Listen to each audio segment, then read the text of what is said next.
Assalamualaikum waalaikumsalam.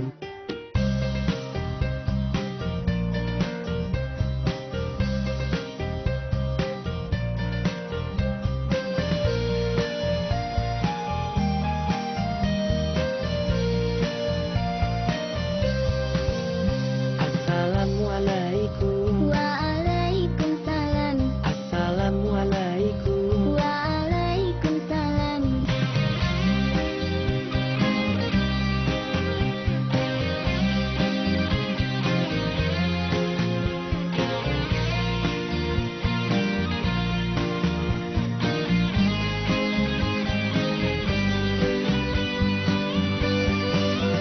Assalamualaikum waalaikumsalam. Hello and welcome to a new edition of our program Peace Be Upon You, and in this edition of the program we will talk about the morals and values of Prophet Muhammad, peace be upon him, also the way he treated the women at that time and the status of women during that period.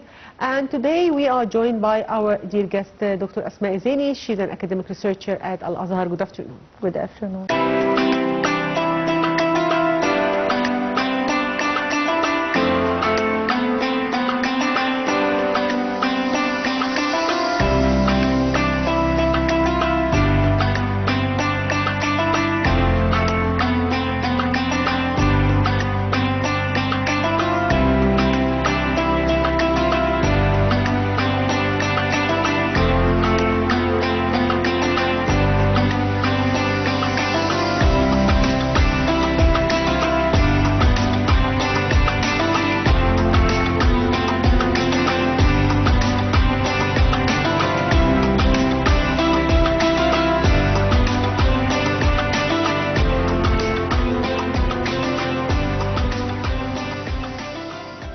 Dr. Asma, the Prophet relationship with his mother Amna, despite her death when he was 5 years old, was very distinguished. What did she say about her pregnancy and the birth of Prophet Muhammad and the vision she saw when she was pregnant? Nice introduction while we are speaking about the mother of our Prophet Muhammad, peace be upon him.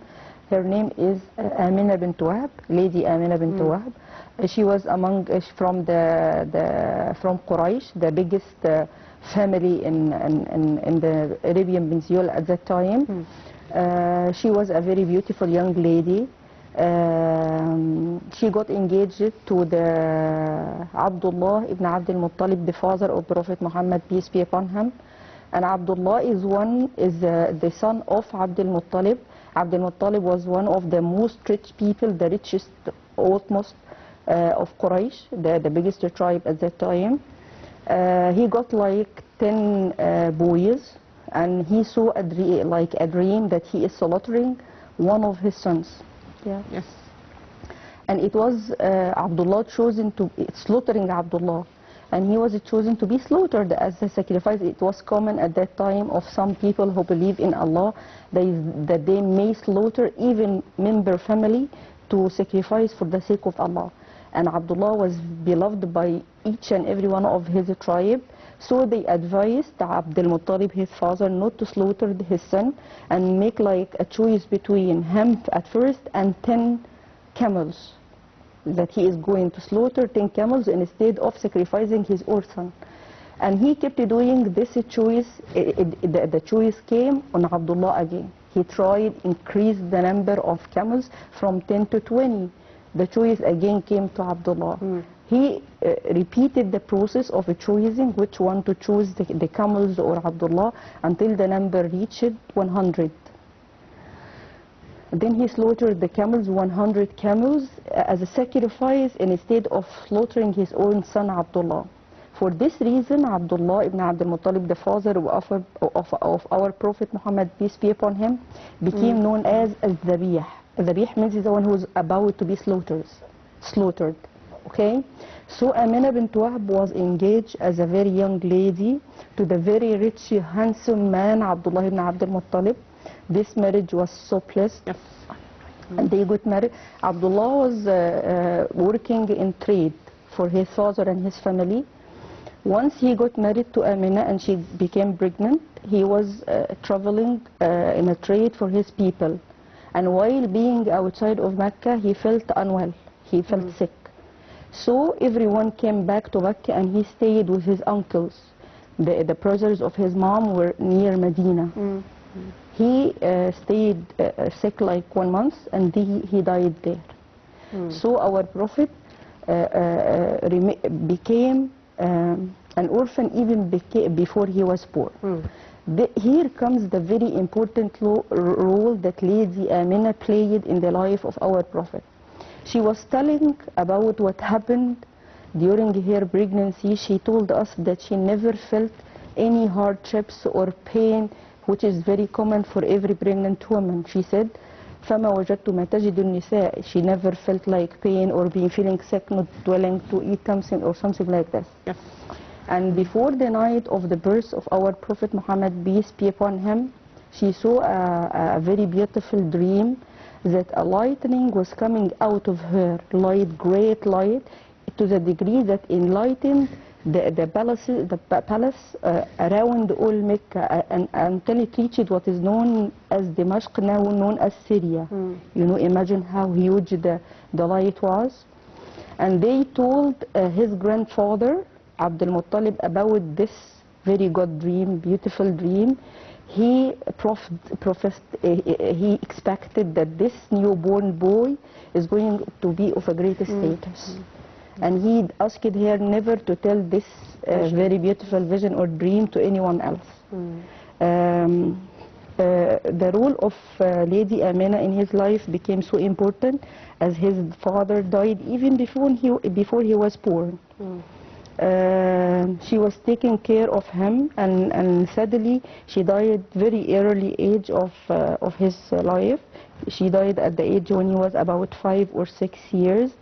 After that, one of his servants, which was known as Ayman or Baraka, came to take care of him after the death of his mother. The love of our Prophet, peace be upon him, to his mom was very great. Until he became a prophet, he asked Allah permission to visit her grave, because she died while the Prophet was still a young child. She took him once to visit the grave of his father outside of Mecca, and again she died. It is said that she was buried near Medina, and it is said that she was buried inside Mecca. It is not sure where she was buried, but anyhow, what is sure that she died while he was so young. He felt from very early age that sadness because of the death of both his father and mother being orphan.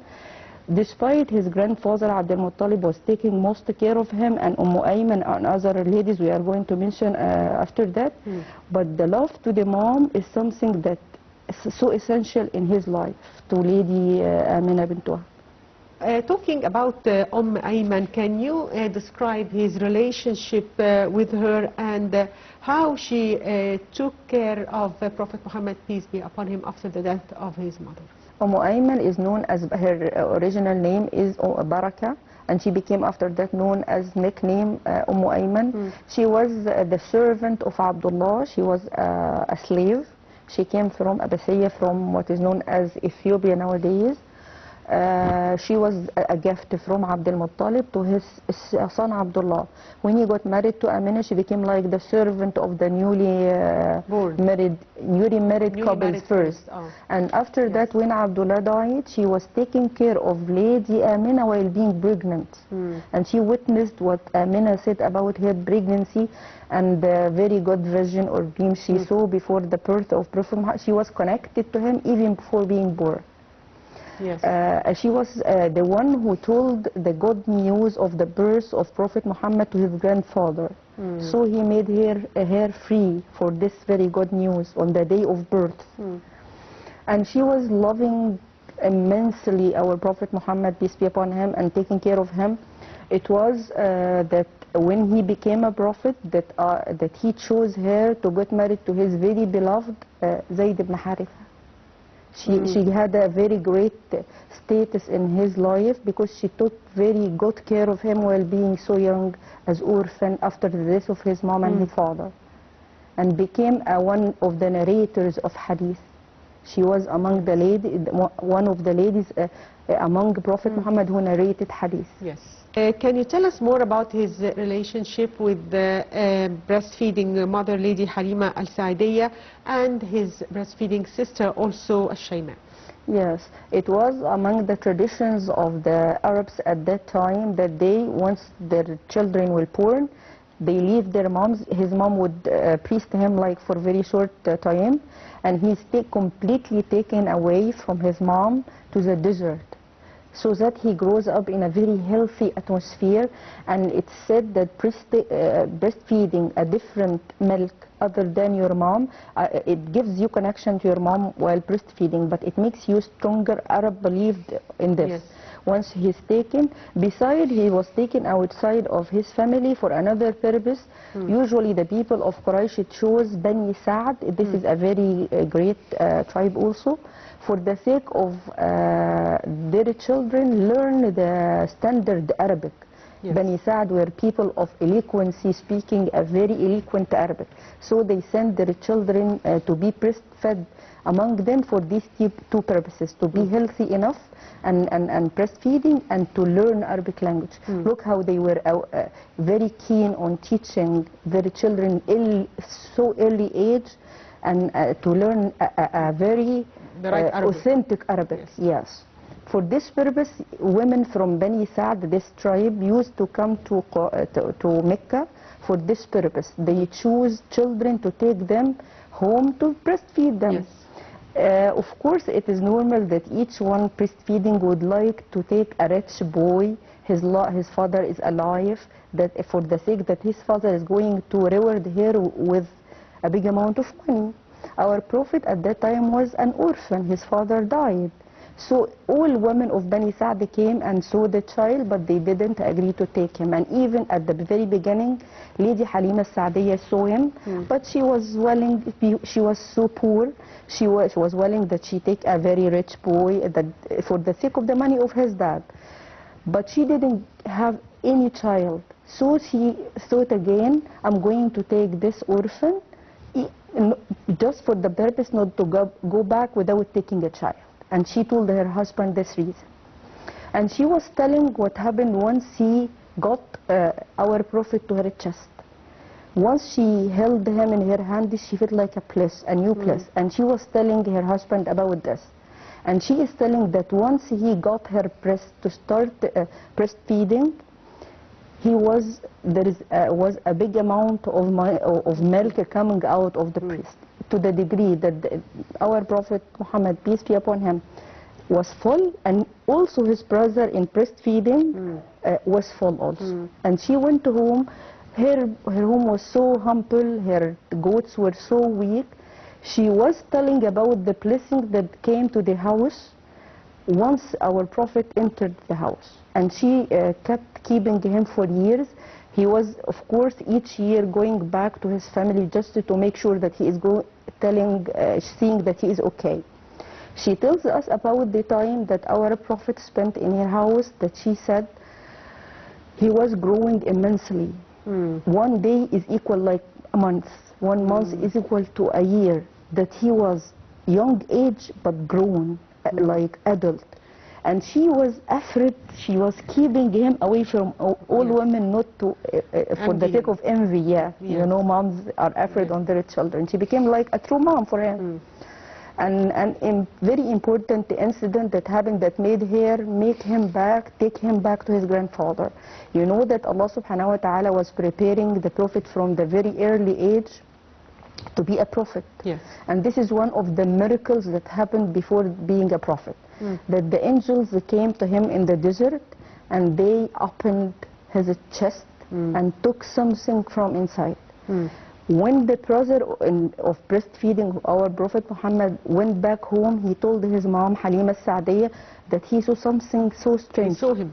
So the incidents. And even when our Prophet went home to his breastfeeding mom, she asked him what happened. He told her that 2 men took me quietly and nicely and made me sleep on the ground, and they opened and I felt nothing, and they took something from inside my chest. At this point, Halima Al-Sa'diyah and her husband became like so afraid. that something wrong may happen to this their beloved child. That's why they took him back to his After mom. this incident. Yeah, this is especially what happened. Other than this reason, they would have kept him for many, many years. They took him back for grandfather. And she is always, it is mentioned that the years were full of blessings. And again, Halima al-Sa'diyya went back to our Prophet while being married to Lady Khadija, even before Prophet Hud. She was so poor and she came to ask him for something to live on. And he asked Lady Khadija to provide her with money and food and everything, even before being a prophet, because he was loving her as his true mom. Again, she came and became a Muslim after being a prophet. And also he provided her with money and things to all her tribe as a blessing of being his So she lived until Prophet Muhammad became a prophet. She became a Muslim from the very early Muslims, and even it is mentioned that she may be witnessed the Hijrah. She lived very long after that.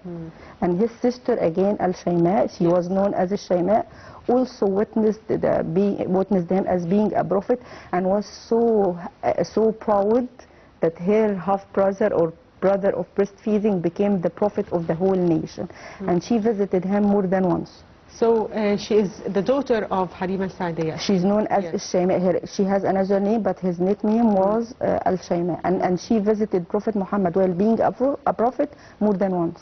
Dear viewers, a short break and we'll be back, so stay tuned. وما أرسلناك إلا رحمة للعالمين. In the name of Allah, the most merciful, the most compassionate. And we have not sent you except as a mercy to the worlds. The Prophet, peace be upon him, said, act kindly towards women. Al-Bukhari and Muslim. In this hadith, he was referring to women in general, as wives, mothers, daughters, and female relatives. Abu Huraira narrated that the Prophet, peace be upon him, said, a believer must not hate his wife. If he dislikes one of her characteristics, he will be pleased with another. Moreover, the Prophet, peace be upon him, evaluated a man according to how he treated his wife, because she is the closest person to him. The Prophet, peace be upon him, said, the best of you are those who are the best to their wives, and I am the best to mine. Assalamualaikum wa alaikum salam. Welcome back, dear viewers, and we are still hosting Dr. Asma Al-Zaini, an academic researcher at Al-Azhar, and she is talking to us about Prophet Muhammad, peace be upon him, and the way he treated his wives. Yes, Dr. Asma. I'm truly honored and pleased to continue our speech about the life of our Prophet Muhammad and how he treated women, especially wives and daughters at that time. If we move to his relationship with Lady Khadija, how did it start and how did it end with marriage? Can you tell us more about this and how he treated her at that time? Truly, the relationship between our Prophet Muhammad, peace be upon him, and Lady Khadija is something amazing. Look at a very famous rich lady of Quraysh. Yes. She was married twice and she inherited a very big fortune from her previous husbands.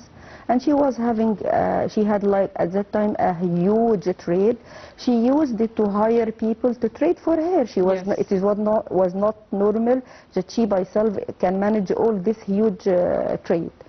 Our Prophet Muhammad, peace be upon him, was one among the people she hired for her trade.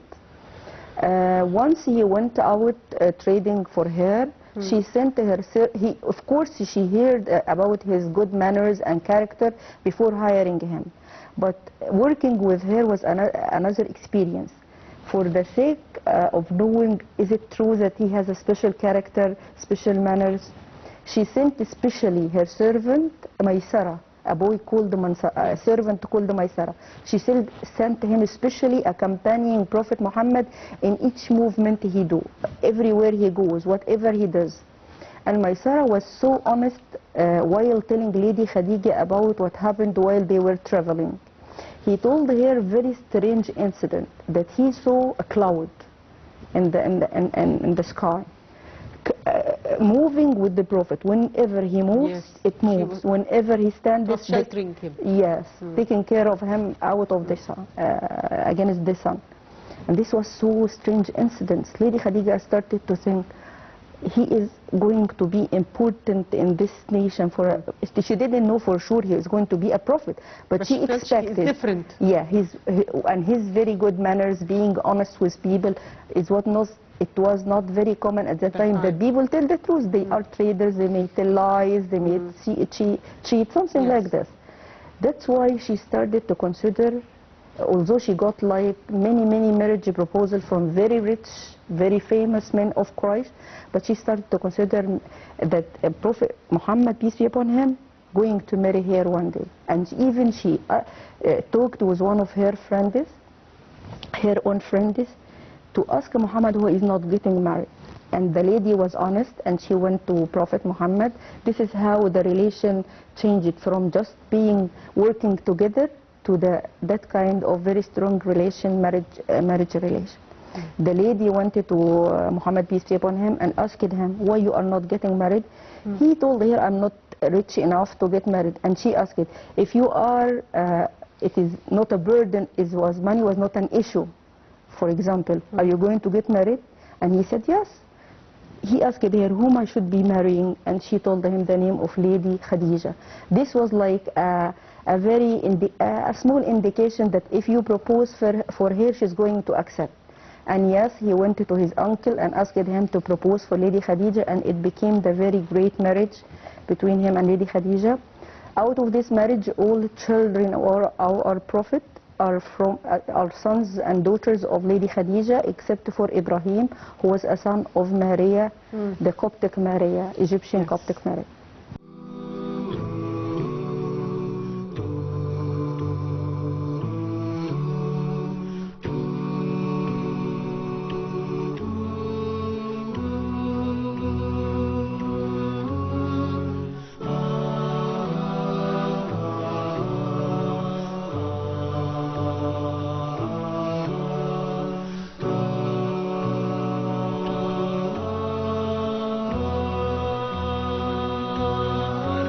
Submission, faith, and patience, you conveyed the noble message, brought us light through your guidance. Peace be upon you, my beloved, Ya Habibi, Ya Muhammad.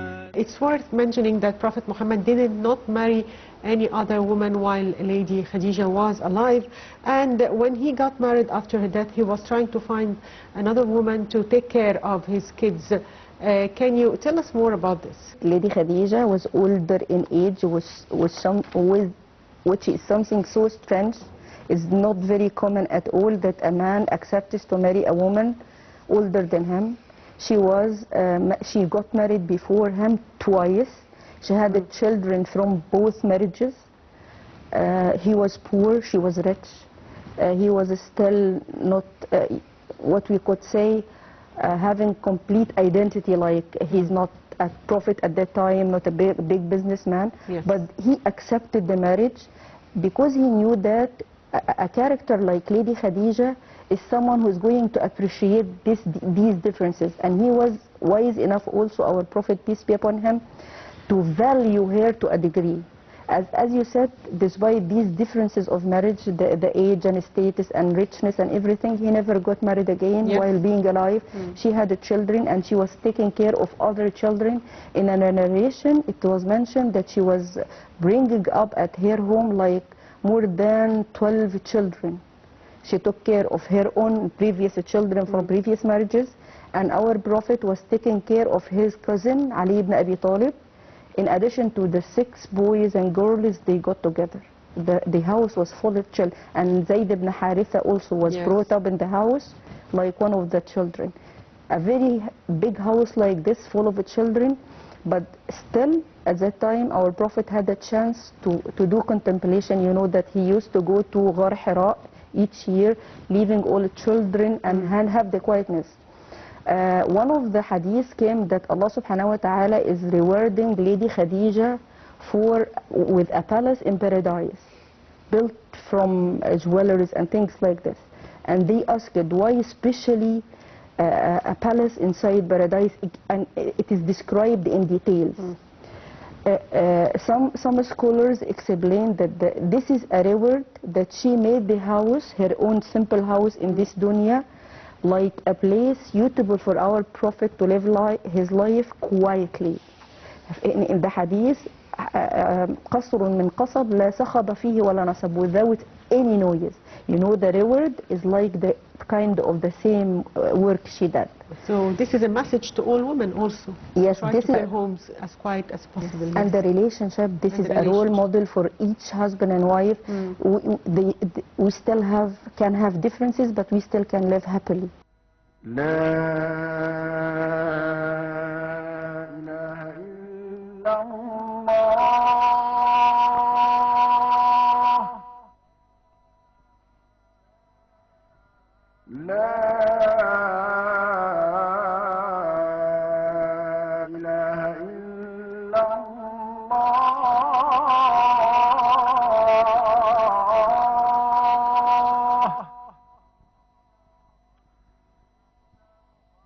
سيدنا محمد رسول الله عليها نحيا وعليها نموت وعليها وبها نبعث إن شاء الله. عفوك ورضاك يا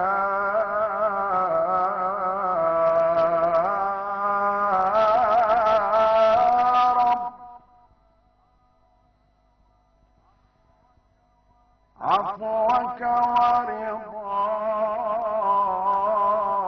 ورضاك وحسن لقاك يا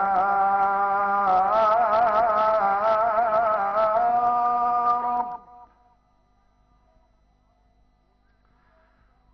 كل القلوب إلى الحبيب تميل. كل القلوب إلى الحبيب تميل ومعي بهذا شاهد ودليل.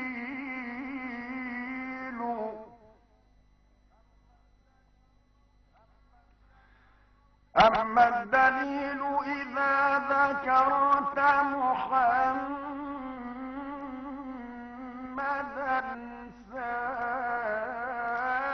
سارت دموع العاشقين تسيل.